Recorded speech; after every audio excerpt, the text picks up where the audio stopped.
episode 138, Going Rogue with Your Money Mindset.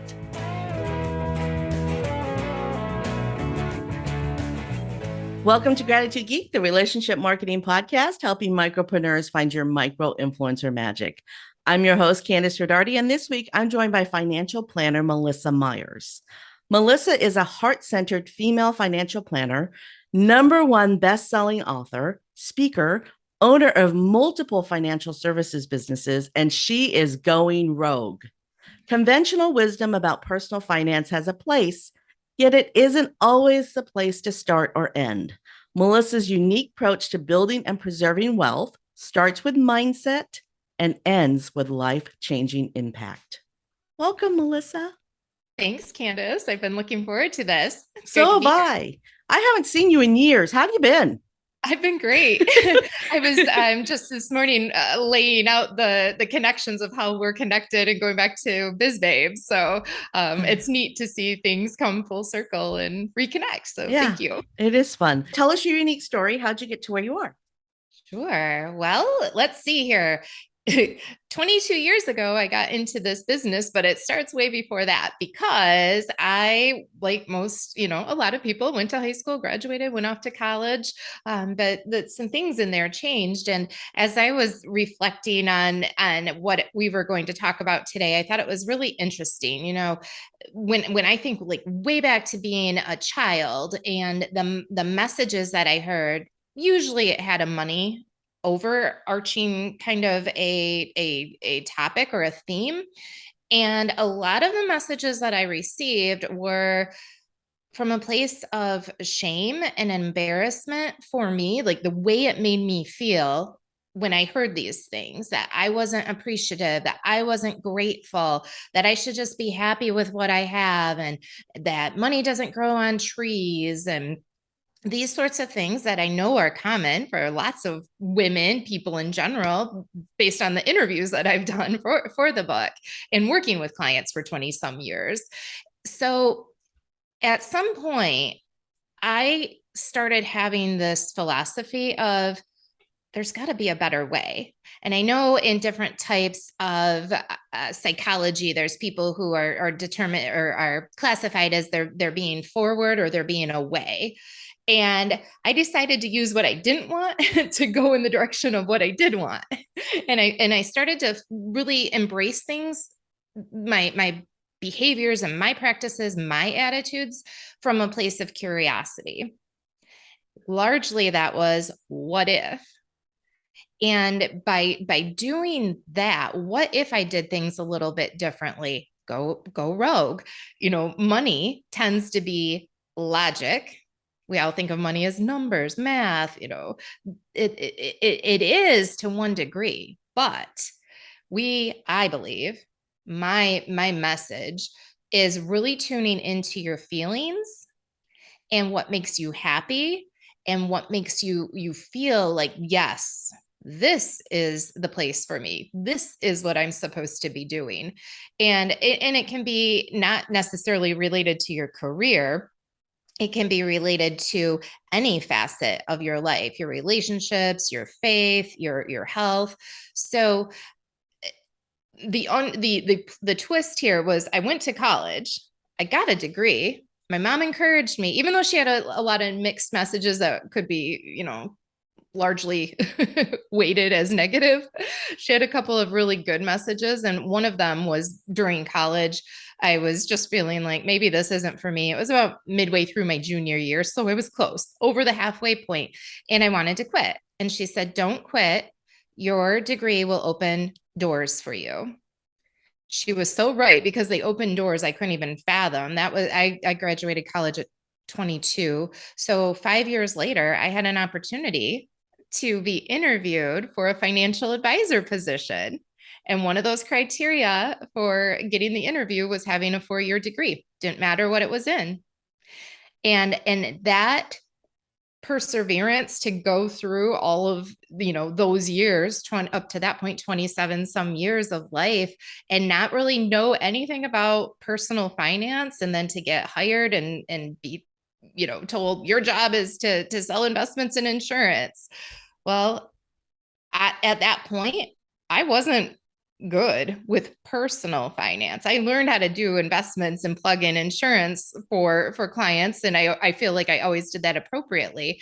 What was interesting is I observed, I'm a big fan of watching people, and I observed that there was a lot of stress related to money, be it the other advisors in my office, clients coming in, they're up with their shoulders up here by their ears because they're so stressed. And my goal is to get them down and relaxed.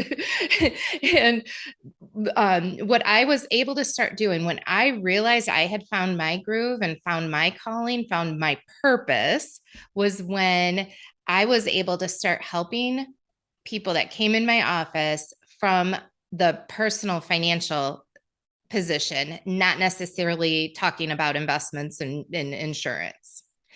And so I took my struggles because as an advisor, I was getting dangerously close 20 some years ago to losing my house.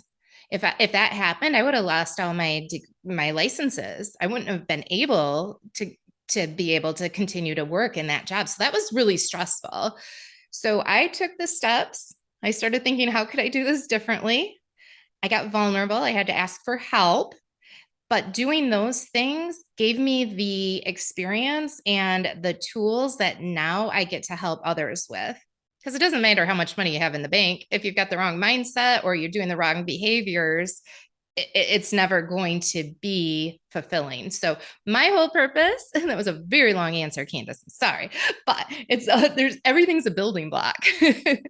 And I believe that one thing leads to another. And if we're able to quiet ourselves and drown out the distractions that are stealing and vying for our attention, and really think about, what do I have that I'm grateful for? What am I blessed with?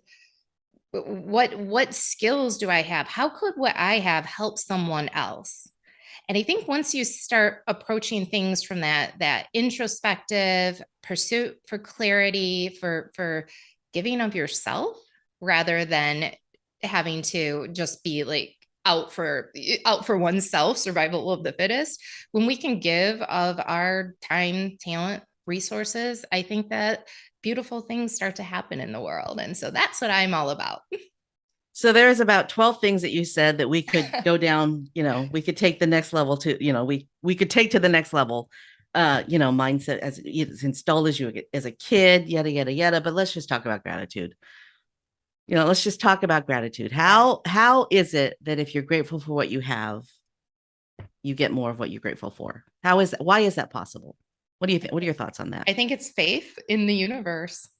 I always tell people, if I'm talking with someone who's coming in and they're kind of a financial hot mess with their money, my belief, and it's because I experienced it, is when you start taking the steps to do the right things, that good things happen. I don't think there's a magic formula other than faith, which is magic.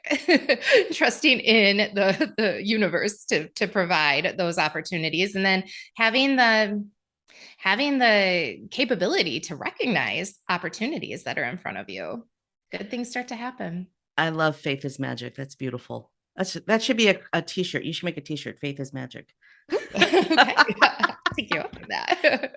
So many years ago, actually, it wasn't many years ago. It was probably 5 years ago, because we moved here about 5 years ago. And, we moved from a part of Texas where there wasn't a beach, and now we live minutes away from a beach. So the first couple of years, my husband and I spent a lot of time at the beach. Now, not so much, but back then it was like this thing that we did a couple times a week. And when you stand, and I've told this story before on the podcast, so listener, bear with me. I'm telling it again, listener.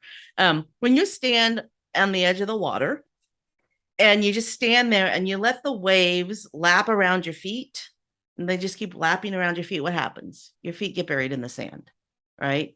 And the longer you stand there with all that activity going on around you, the deeper and deeper you get stuck in the sand.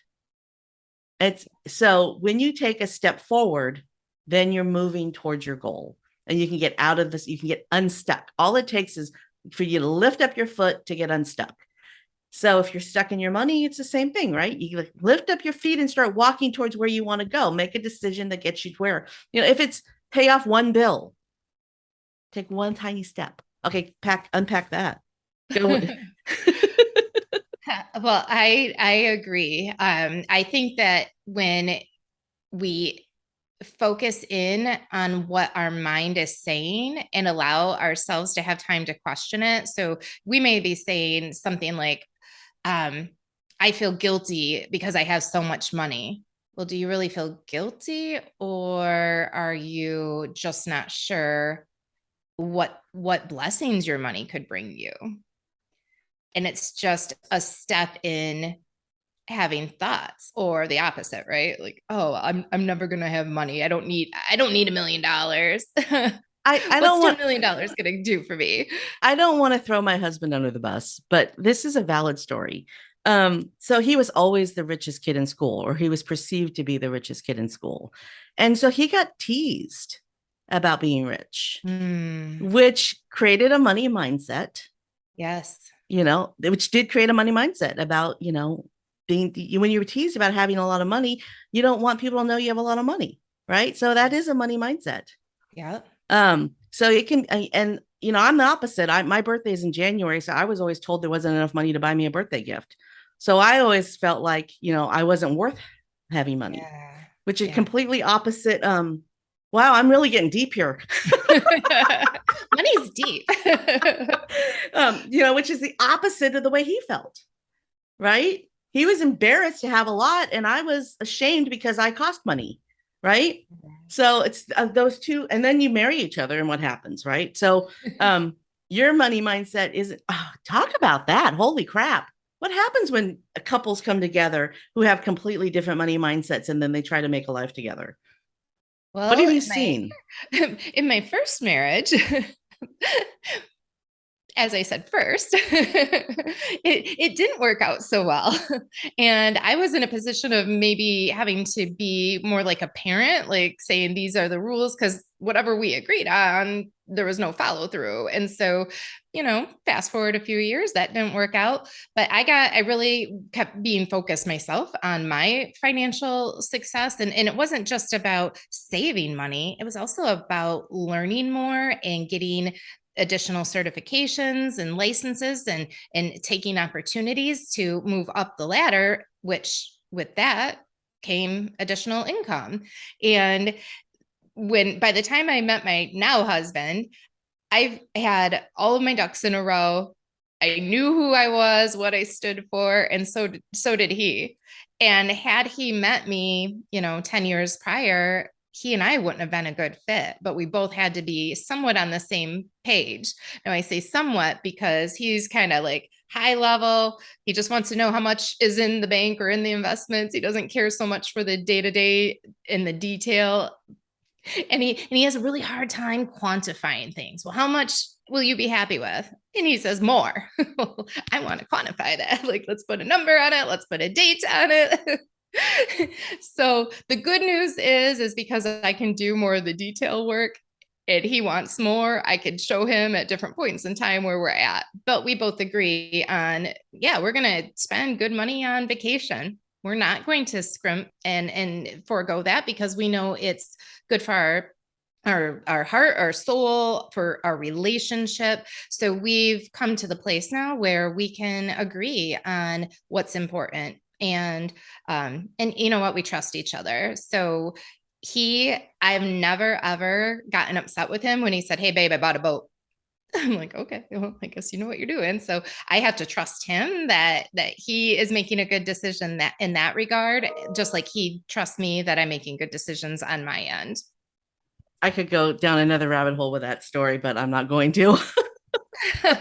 about buying a boat. Okay, so I think that couples who at least have that vision, that long-term goal in alignment can work. I mean, my husband and I have been married for 25 years, so we've obviously done something right, even though Yes. our money mindset is so different from each other. And, we've come together, but we fill each other's gaps. We do. And which I think is what you and your husband do. You fill each other's gaps. You do all the planning, and he just wants to know that there's going to be more.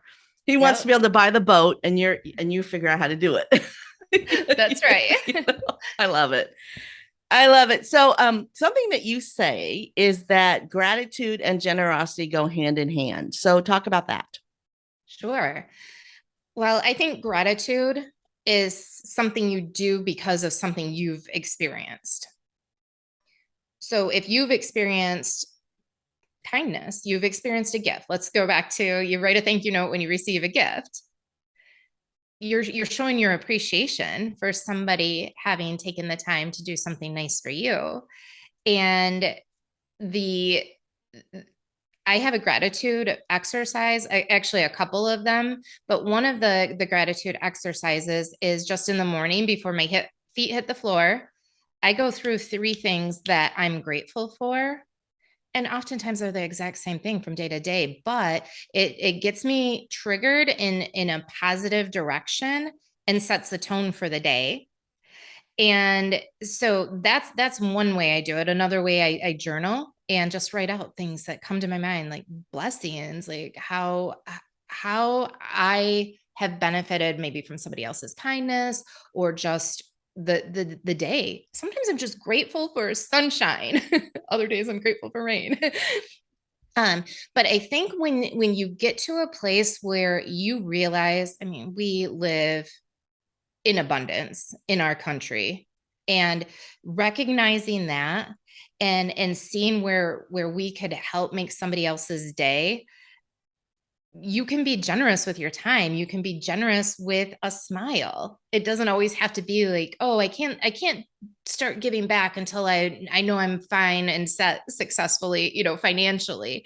I think there's other ways, and like you said about just taking one step forward when you're in the lake and making progress. That's how it is. I think if you look for opportunities if you find an opportunity and you can fill it, maybe somebody's just having a really bad day and they need to open up their mailbox and receive a card. That can change the whole rest of somebody's day, week, even their life. And I think that the more kindness that there's going on in the world, the better quality of life everybody has. And so many times we let money keep us back from that, and we're in our own place of misery when it comes to money. I certainly was. I didn't know. I learned tithing growing up. My mom and dad always tithed each Sunday, and I saw that demonstrated. But it wasn't until I was in college, I was part of a sorority, and I learned the word philanthropy, and that just expanded my understanding and scope, and realized that there's other ways we can help and give back. So I think when you're in a place of appreciation, it opens up the doors to be able to help others in one regard or another. And that's like not to say go overboard and give away everything you have and now you've become a burden, but when you have clarity about where you stand financially, you can know how much you could give and not have to worry, because that's another thing too when it comes to money is fear.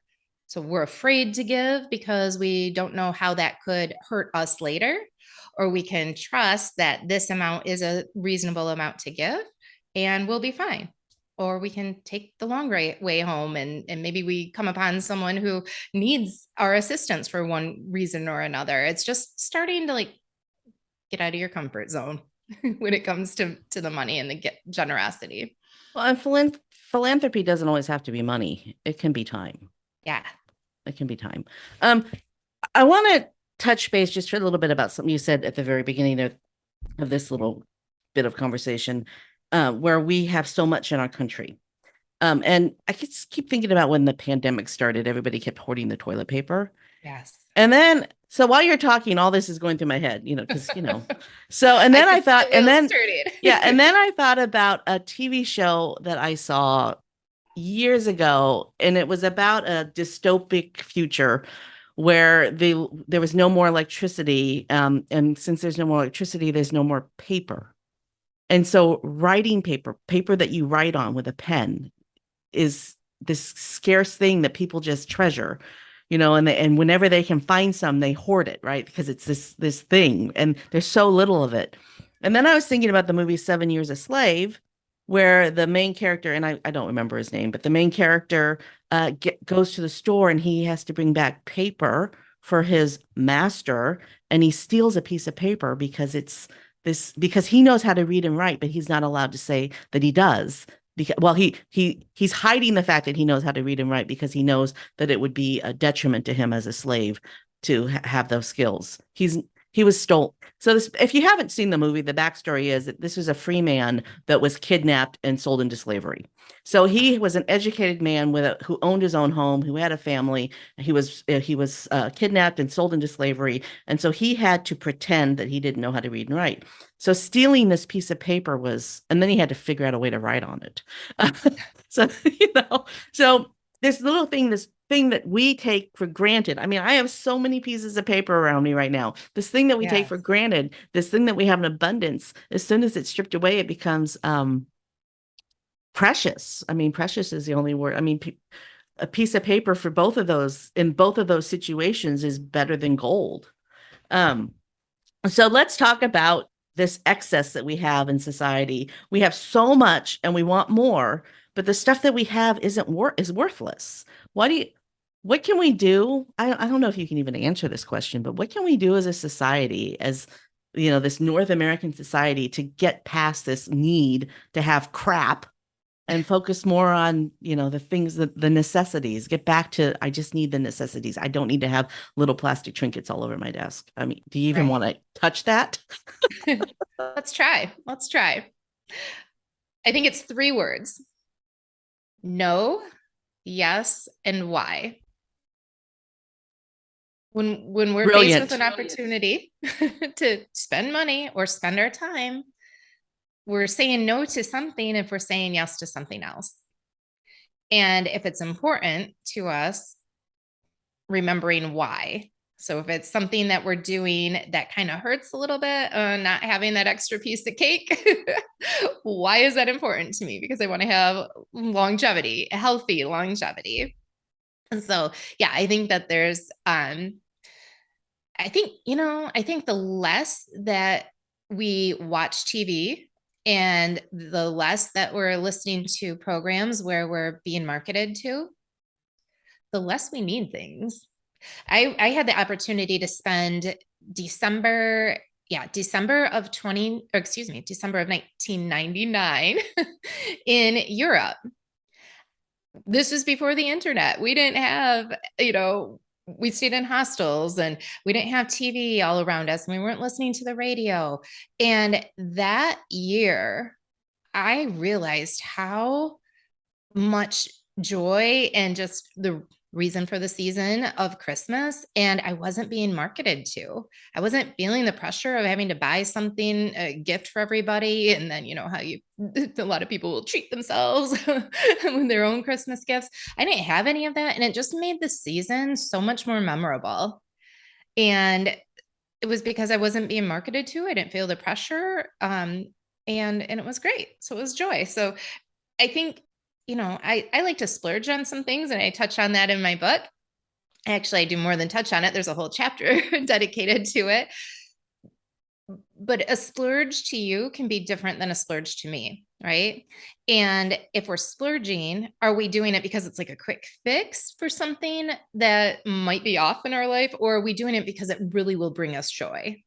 Are we really truly enjoying it in the moment? Is that moment a memory that will carry into the future and we'll love it? We'll have no regrets?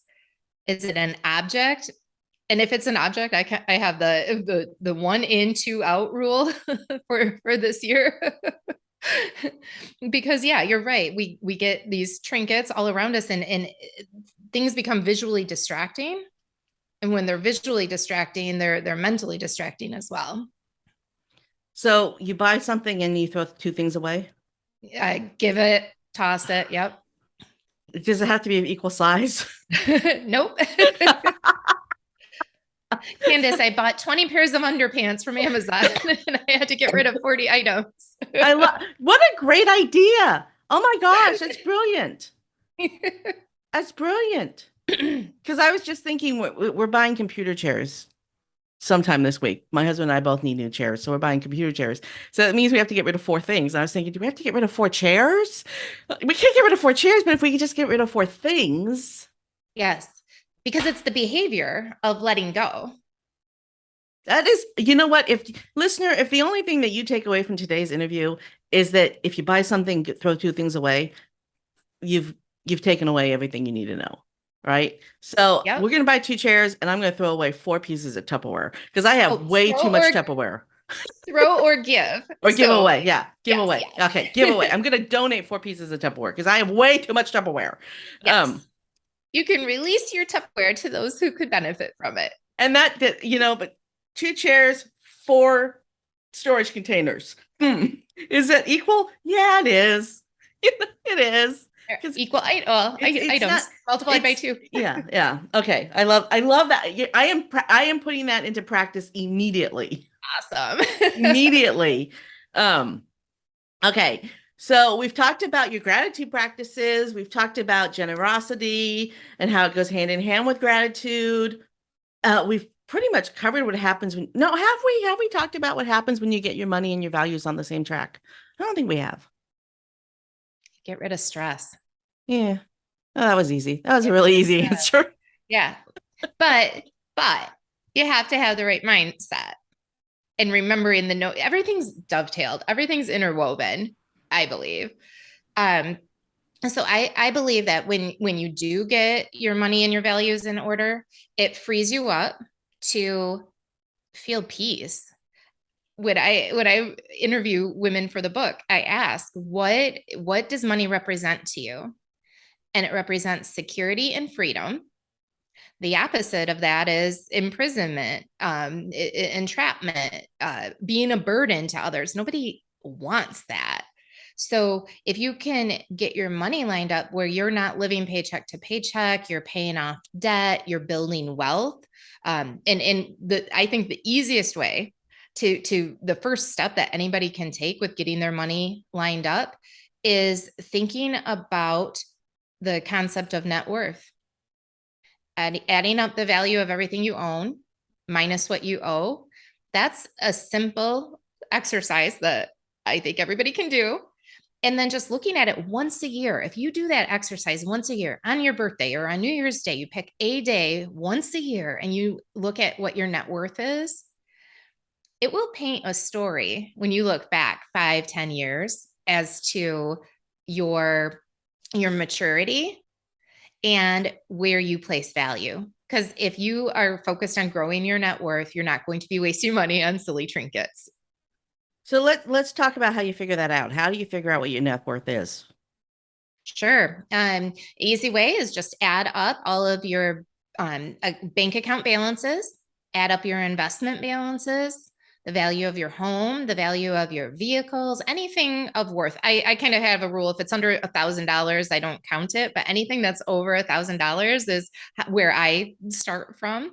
And then the next step is adding up all of the debt. So if there's a mortgage balance that you're carrying, car loans, credit cards, student loans, personal loans, medical loans, anything like collections, even anything that you still owe, you add the total of that, and then you subtract what you own, all of your assets, you subtract your liabilities, and that's your net worth.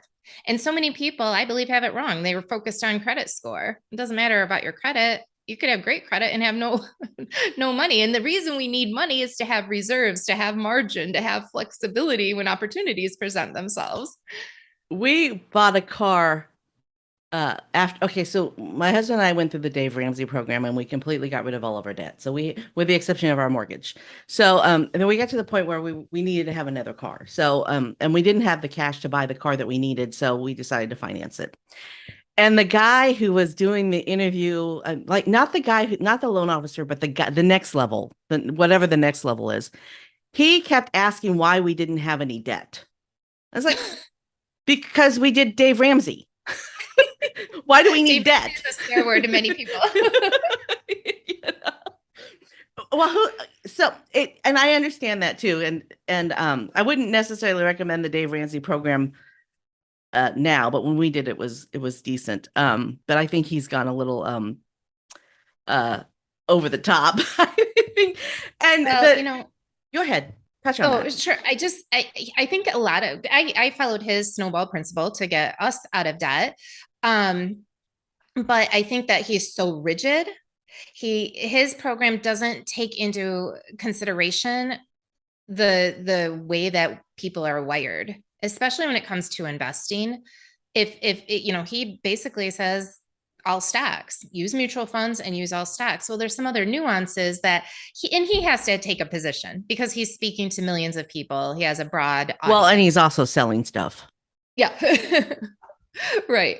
So I think that's why once you get to the point where you've gone through his program or you've tried it and it didn't work, there's a reason that it's not working, and it could be mindset.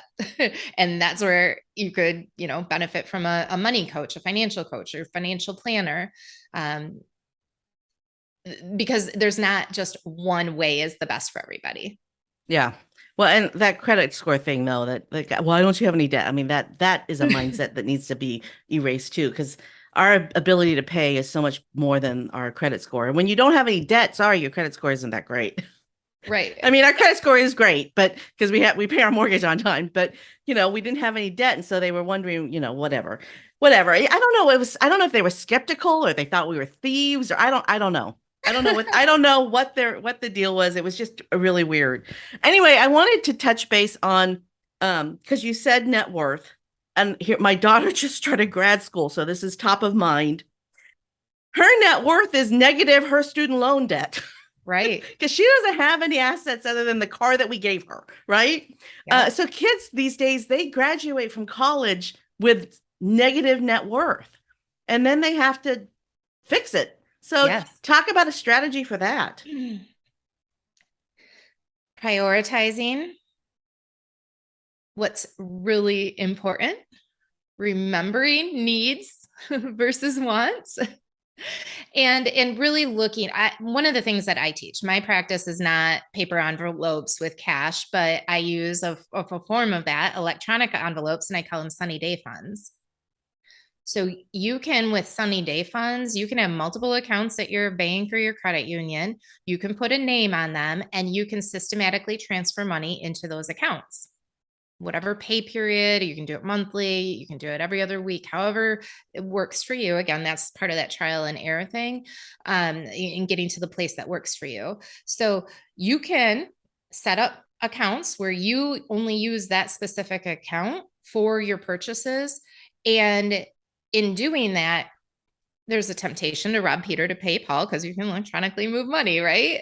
But if you're focused on having the money where it needs to be, when it needs to be there, that's one way to not get into trouble. Because invariably, you're going to get your first apartment or buy your first house, and even people who've had multiple homes. What happens in homes? Appliances go out. And that's one, besides cars, like the reason why people have debt, credit card debt, I found is, well, the refrigerator went out and we didn't have the money, or we didn't want to take the money out of our savings. So if you took the money out of savings, you'd have the same net worth as if you used a credit card. So I'm a big proponent of thinking and flipping the switch from it's a rainy day fund to it's a sunny day fund. Even if something unexpected happens, you've got the money to pay for it. So going back, I was about $200,000 negative net worth not too long ago, less than 20 years ago. And because I started focusing on one, paying off debt, and I invested not only in the market, but I also invested in myself.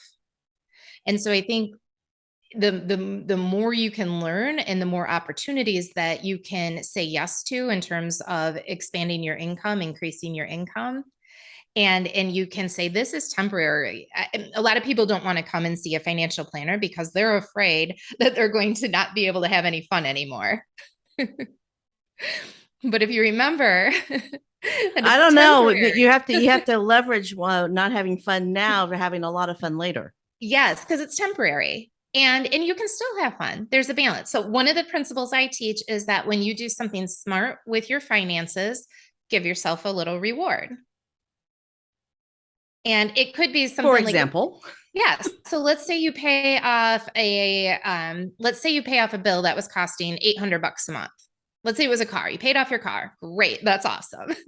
So maybe you take, and this isn't financial advice. This is just an example. Take $100 and give yourself extra spending money, and then do something wise with the $700 that you would have been paying out. So I like to advise that you redirect money to places that continue to make sense financially, but you can't be so foot on the accelerator, so focused, driving so fast that you don't enjoy life.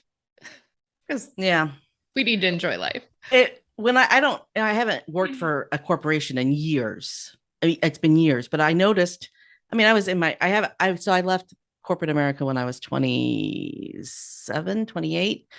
Whenever it was I got married. My husband and I started a business when we got married. Anyway, long story short, I noticed that every time I got a raise, the money from my raise got spent. And I don't, Yes. and that was a mindset thing, right? Because Yep. I didn't redirect it I could have put it in the 401k, but I somehow started spending the money on other things. Right. So here's the thing. If you've got a 401k, make sure you're not putting in a dollar amount. Make sure your contribution is a percentage, because then that increase would have been relative to it. So at least something extra would have gone in there. That's great And advice. and I think if we stop having a by the payment mentality and we pay with cash. So since December of 2007, I have not had a car payment, because I pay myself a car payment and the money for the insurance is there, the money for repairs and maintenance are there. That's the vehicle account. And, you know, back when I was still even in high school, like I lived up north for fun. We'd drive through car lots and look at cars. And then you start thinking, oh, well, I wonder if I could afford that. And of course, you're not going to afford the whole thing. You're going to afford the payment, right? And so I had that mentality that took a long time to finally, I had enough. And I said, I'm not, because I made the mistake of leasing many times. And then my situation changed and I was driving more miles. So I was going over, and then there's penalties. So finally I said, I'm going to buy this car out. I'm going to drive it until the wheels fall off. And once I made that decision, I've never looked back. I have no regrets, but what it did when I decided I was going to be writing checks to pay for a vehicle, it changed my buying patterns. It changed what I did for fun and entertainment. Yeah, I have the same mentality. I drive cars until they fall apart. If you spend that money on something, you want to get, the full. If you spend $60,000 on a car and you sell it you trade it in 2 years later, you've paid $30,000 a year for your car. Yeah. Right. But if you spend $60,000 on a car and you drive it for 10 years, right. I like that math better. Yes. And, growing up north, like there was something about cars up north, or at least there was for me. I like nice cars. I like putting my car in Sport Plus mode. I like hearing this engine noise. And it is enjoyable to me. So once you get to the point where you can save up and pay cash, if you can buy it brand new, great. If it's a couple years old, if it brings you joy, if you get pleasure from this item, then it's okay. And I think too, like when you spend money and you think about splurges, as long as it doesn't deter you or derail you from your long-term goals, it's okay. You have permission. Yeah. I like that. As long as it doesn't deter you from your goals, it's okay. Yeah. I like that. Because you can't take it with you, right? My thing is shoes. I spend a lot of money on shoes, but I don't have a lot of shoes. Okay, so you're buying good quality shoes. I'm buying good shoes quality shoes and they last forever. Like I'll have a pair of shoes for over 10 years. I do have shoes in my closet. I have shoes in my closet right now that I've had since before I was married that are in perfect condition. Awesome. But again, I have maybe 12 pairs of shoes, which for a woman isn't very many. No. Good job, Candace. I know. I love it. All right. So it's getting to be the point where we need to wrap up, unfortunately. You have a bonus for the listeners. You want to talk about that? Sure. And the link, Candace will put in the link to the podcast here. There is a link for a journal ebook. So it's a money prompt journal. I created this and I wanted to be able to make it available because when I talk with women and we're meeting for the first time, a lot of times I'll ask about their values. Like, what do you prioritize? What's important to you in life? If money was no object at the end of the day, what would you be doing? Who would you be doing that with? Why is that important? Often I get the response, I don't know. I've never thought about it. And like inherently, we know, okay, we need to see a financial planner because we need to save for the future. And I don't really know where to start, or I don't know exactly how to do that. They don't often anticipate having a question about what's important to you. And so the whole concept, the premise of this ebook is to just help your listeners start thinking about money without the money. To get focused on what's important to them in their lives. And it's a great little journal. I went through it, and it's really, the prompts are easy. And it's really nice. What's it called? Remind me what it's called. Sunkissed and Blessed. Yeah, journal your way to a sun-kissed and blessed lifestyle. Okay, we didn't even touch on that because Sunkissed and Blessed is sort of your mantra. So talk about that. Where'd that come from? That it really came from a place where, it was in 2016. I started a blog all by myself. I had a class. I invested in a class so that I could follow along the instructions and do this. I had a goal to sell ads on there and use that money to help fund a scholarship fund that I started at the Grand Haven Community Foundation. And what I learned is it's a lot harder to do that than I thought. And so it taught me a whole bunch of things about just like taking what you know and applying it and transferring it to making it better. So the Sunkissed and Blessed, I want people just to feel that state of mind where you're calm, you know you're taken care of. It's kind of like when you go on vacation, you mentioned the beach, and we have beautiful beaches here in West Michigan, and you just get to put your feet in the sand and sit down and relax and, just have an exhale where you're like, that's what I want people to feel like in their day-to-day lives. And so that's the sun-kissed and blessed state of mind objective that I have. I love it. And you can feel that way with money. It's possible. It's all about that going rogue mindset with your money, right? Right. Going rogue with your money mindset. Going rogue. Going rogue. Okay, so folks, if you want a copy of the ebook journal, the journal ebook, it's gratitudegeek.com, episode 138. Episode 138. There'll be a link to download that journal there. And also all sorts of links to everything that has to do with Melissa and her book. Do you want to talk about your book for just a second? Because I don't think we talked about it. We didn't. And yes, I would. I finished this up. It went into print in November of 2021, so not quite a year. And one of the questions I get is, how many copies have you sold? How much money have you made? I will tell you that this book is an act of love. This is one of my ways that I'm paying it forward, that I'm helping others get what I didn't have, the resources, the tools, the constructs around money mindset. So I didn't write this book with the concept of, or the goal of making millions. What I did is I decided I was writing a book that would help millions. And pick it up. The first 3 chapters, it's super easy reading. The first 3 chapters are not even talking about money. We don't get to that till later because it's important to build a foundation. And it's available as an ebook and as a printed book. So, and I was on Amazon. I always do a little background research before I interview somebody, and I was on Amazon, and it's like less than $4 for the ebook. So for the ebook, yeah. And head over to the landing page first, so I can get your email if you don't mind, and then that will keep everybody who's on the email list, keep them abreast of what's going on and up to date. As we develop more ways to serve, then you'll be on the forefront. So it's it's goingrogue.askmelissamyers.com, and that will get you signed up on our email list too. Excellent. So is there anything else that we didn't talk about that you want to talk about? I think if someone is at the point where they're thinking about money and knowing what's the next step, get the book. But the long and short of it is you can do anything you put your mind to. You can build wealth. You can take one small step to just get your finances in order. And that's what I teach is don't start with a budget.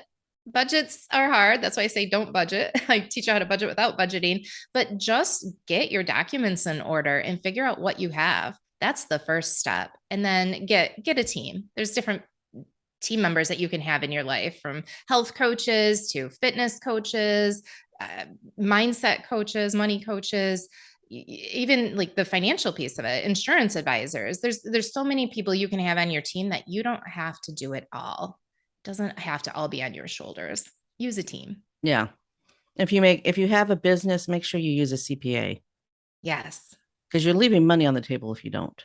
That's like one of Right. my things that I harp on with my coaching clients. You're doing your taxes yourself, you're going to stop that immediately. You know? Right. You're not going to do your taxes yourself anymore. Good That's advice. a whole nother conversation. All right. So do you have a favorite marketing tip, tool, or technique? The way that you and I first met, networking.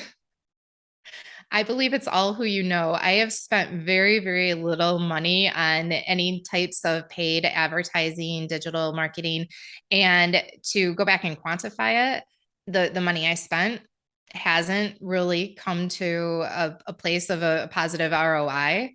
What does have a positive ROI is my relationships and my connections. And that's what I believe. It may not work for everybody based on your business model, but I believe that personal connections are key to building a business. I agree with you 100%. I was interviewed on a radio talk show like 5 or 6 years ago, and she asked that question, and I gave that exact same answer. And I just actually found I was trying to I'm redoing my website because it's a long story short, but I'm currently in the process of working on my website, and it's something that I do for fun. I enjoy website work. So I do not recommend that you do your own website design unless you enjoy it and you know what you're doing. But I am redoing my website right now. And so I was looking for times that I've been interviewed by people, and I came across this interview, and then I listened to it because I was like, oh, wow, I completely forgot about this. And I said exactly what you just said. So belly to belly is the way to grow your business. Even today, social media is great, but getting on a Zoom with somebody and having a conversation with them, you don't have to leave your house to get on Zoom, and that's still belly to belly. That's still networking. Okay. So last question. Are you ready? Sure. What's your moment of gratitude? For whom or what are you most grateful? Okay. I'll try to be succinct. I had a manager. I was working in a restaurant post college, and I have always attributed to her the reasons for my success. It wasn't until I was writing the book, though, that I realized I had it right, but I had it a little bit wrong. So my manager, the reason I thought that I had it right is she one day walked up to me and said, "Hey, Melissa, I'm grooming you for management." And I was like, "What? You think enough of me that I could be one of your managers?" And that opened a door. But prior to that, I no showed for a shift because I didn't like one of the managers. She made me feel bad. So I was trying to escape. And my manager tracked me down and gave me a second chance to come back to work. And as I was writing the book, it's when I realized that what Becky did for me was give me a second chance. And I think it's a beautiful, beautiful way to live your life, to be able to let bygones be bygones and give people second chances. So that is my real moment of gratitude, because I might not be able to repay everybody, one-to-one in return, but I can pay it forward. And so that's my mission. My whole goal in life now is to just help people get what they want in life. Thanks for joining us this week for Gratitude Geek, the relationship marketing podcast helping micropreneurs find your micro influencer magic. Your time is valuable, and I am ever so grateful that you chose to spend your time with us today. Be sure to check the show notes at gratitudegeek.com, episode 138, for links to all the groovy resources mentioned today, and of course, to connect with Melissa Myers. And while you're there, why not subscribe to the show on Audible, iTunes, Stitcher, or any of your favorite podcast players. Our theme music is track 14 by Rev Brock and Soul Lily. I've been your host, Kandas Rodarte. Join me on my mission to spread gratitude, sow seeds of appreciation, and harvest a bounty of generosity and kindness. Stay groovy, my friends. I know we can make it easier than they can. We can make it better than before. I know we can make it easier than they can.